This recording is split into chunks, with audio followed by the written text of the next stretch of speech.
आज देव की दुलारे, जसोदा के प्यारे, जगत उजियारे, राधा के सहारे, श्री कृष्ण कन्हैया लाल के पावन जन्म दिवस की आप सबको अनंत अनंत बधाई हो, बधाई हो, बधाई हो।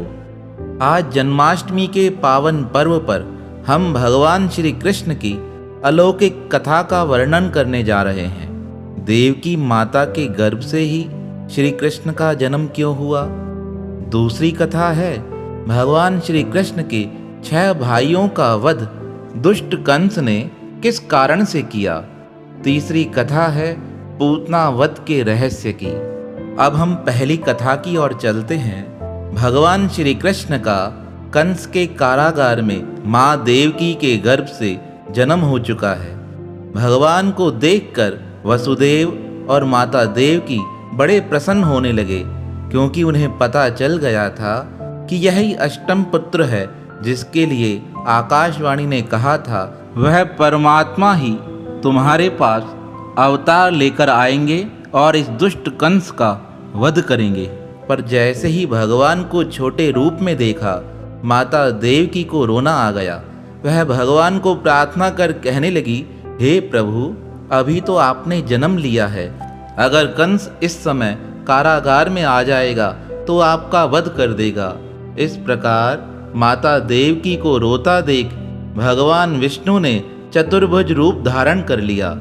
अब तो भगवान नारायण चतुर्भुज रूप में दर्शन दिखा माता देवकी और पिता वसुदेव से कहने लगे, आप किसी प्रकार की चिंता नहीं करें। मेरा यह जन्म आपके पास पहला नहीं है।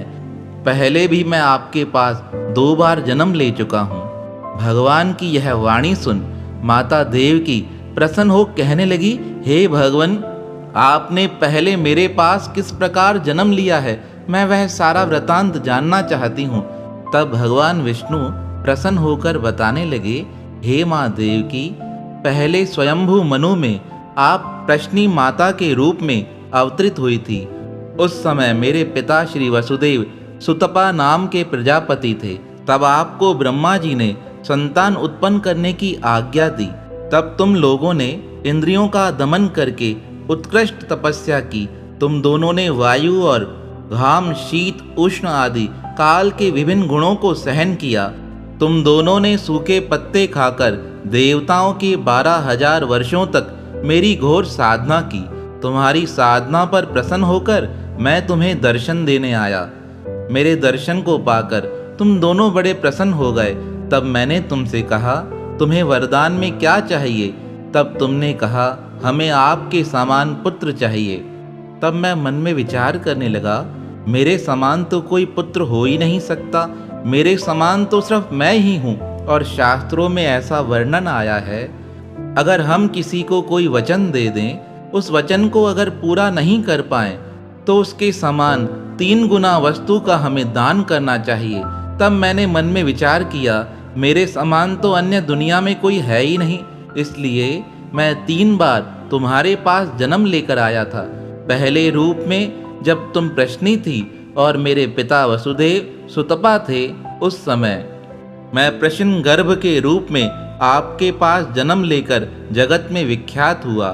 फिर दूसरे जन्म में आप अदिति बने और पिता वसुदेव कश्यप बने। तब मैं आपके पास उपेंद्र के रूप में जन्म लेके आया। उपेंद्र का अर्थ होता है इंद्र का छोटा भाई। और उस समय मेरा शरीर बड़ा छोटा था, तो संसार में मैं वामन के रूप में विख्यात हुआ।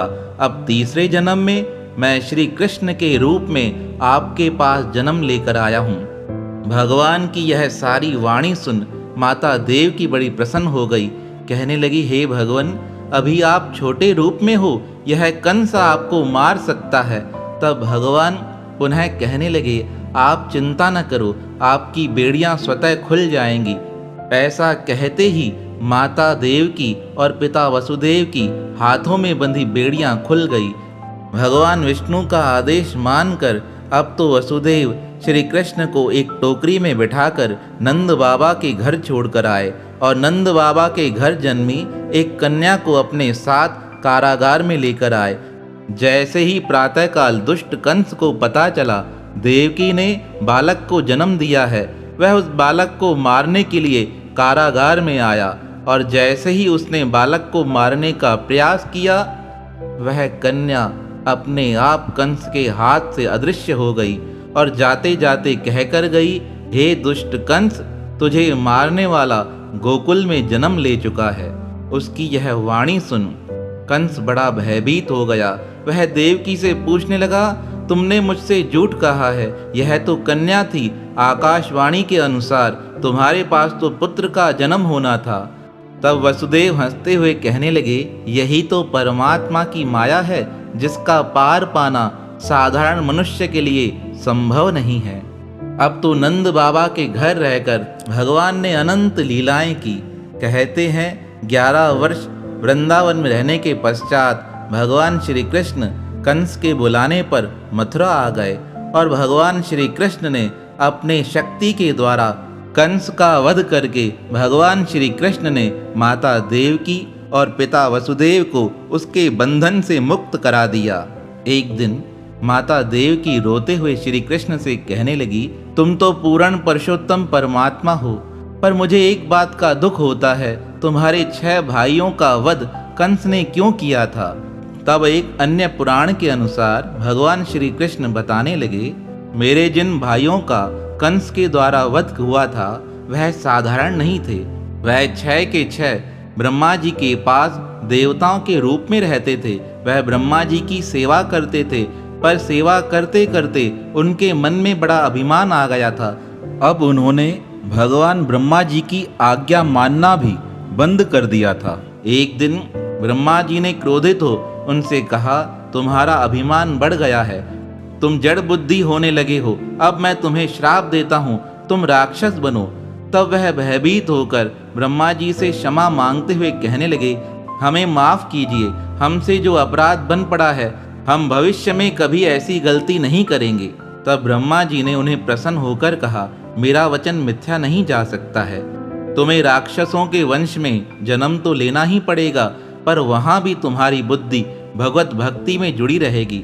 अब वह 6 के 6 हिरण्याकश्यप के पास पुत्र रूप में जन्म लेकर आए, पर वह सारा दिन परमात्मा का सुमरन भजन करते थे। कहते हैं ब्रह्मा जी उनकी तपस्या को देख उन पर प्रसन्न हो गए, उन्हें वरदान देकर कहने लगे, जो वरदान मांगना चाहो मुझसे मांग सकते हो। तब दैत्य कुल में जन्म होने के कारण संस्कारवश उन्होंने ब्रह्मा जी से यही वरदान मांगा, ना हम देवताओं के हाथों से मरे, ना ही गंधर्वों के हाथों से मरे, ना ही कोई बीमारी हमें मार सके। इस प्रकार वरदान देकर ब्रह्मा जी वहां से अंतर ध्यान हो गए। पर उनकी तपस्या से हिरण्याकश्यप को बड़ा क्रोध आता था। उसने अपने पुत्रों को जब इस प्रकार भगवान की तपस्या करते देखा तो उन्हें श्राप देते हुए कहा, तुम भले गंधर्वों के हाथों से नहीं मरोगे, ना कोई देवता तुम्हें मार सकेगा, पर तुम सबकी मृत्यु एक दैत्य के हाथों से होगी। इसलिए वह 6 के 6 जब तुम्हारे पास जन्म लेकर आए तो कंस के हाथों उनकी मृत्यु हुई थी। अपने पुत्रों का यह वृतांत जान माता देवकी कहने लगी, हे कृष्ण, मैं उन सब पुत्रों को देखना चाहती हूँ। कहते हैं माता देवकी का आदेश मान उन 6 के 6 भाइयों को भगवान श्री कृष्ण सुतल लोक से वापस लेकर आए। भगवान श्री कृष्ण का सानिध्य प्राप्त कर वह 6 के 6 पुनः देव योनि को प्राप्त कर गए। अब अंतिम और तीसरी कथा है पूतना वध का रहस्य। हमारे पूज्य गुरुदेव सद्गुरु स्वामी हरदास राम महाराज बताते थे, जीवन में इंसान को कितना समझदार होना चाहिए, यह बात अगर सीखनी है तो श्री कृष्ण के इस चरित्र के द्वारा सीखने को प्राप्त हो सकती है। भगवान श्री कृष्ण की 6 दिन की अवस्था है। कंस ने श्री कृष्ण का वध करने के लिए राक्षसी पूतना को भेजा था। वह पूतना कोई साधारण राक्षसी नहीं थी, वह दिव्य शक्तियों से युक्त महाराक्षसी थी। जब वह श्री कृष्ण को मारने आई तो वह एक ग्वालन का वेश बनाकर आई। उसे लगा श्री कृष्ण ग्वालन के वेश में मुझे पहचान न सकेगा, पर जैसे ही उसने श्री कृष्ण के घर में प्रवेश किया, उसे अन्य तो कोई नहीं पहचान सका, पर श्री कृष्ण पहचान गए। वह श्री कृष्ण को गोदी में उठा। जैसे ही दुग्ध का पान कराने लगी, उसी समय भगवान श्री कृष्ण ने इतना जोर से उसके शरीर को पकड़ लिया, अब तो वह छटपटाने लगी। इस छटपटाहट में उसका वह रूप प्रकट हो गया जिसे वह छुपाकर नंदगांव में आई थी। भगवान श्री कृष्ण ने दुग्धपान करते करते उस पूतना का वध कर दिया। तो पूज्य गुरुदेव बताते थे कि कभी भी जीवन में अगर कोई व्यक्ति आपके संपर्क में आए तो उसके रूप को देखकर मोहित मत हो जाना। उसके रूप के पीछे छुपे उस रहस्य को जानने का प्रयास करना, वह किस उद्देश्य से आपके पास आया है। जब श्री कृष्ण ने पूतना का वध किया तो कई विद्वानों के मन में शंका होने लगी कि भगवान ने एक स्त्री का वध कर दिया। भगवान श्री कृष्ण ने किसी स्त्री का वध नहीं किया था, वह आतताई थी और आतताई का वध करना शास्त्रों में लिखा गया है। और आतताई का वध करना कोई पाप नहीं है, क्योंकि वह पूतना आए दिन अनेक बच्चों का भक्षण कर जाती थी। तो ऐसी राक्षसी का वध करने पर कोई अपराध नहीं है। भगवान ने उसे मारकर जगत का कल्याण ही किया। और कई शास्त्र इस प्रकार बताते हैं कि भगवान श्री कृष्ण ने पूतना को मातृलोक दिया था। उसका भी एक कारण है। जब भगवान श्री कृष्ण वामन रूप में राजा बलि के पास दान मांगने आए थे, तब यह पूतना राजा बलि की बहन थी।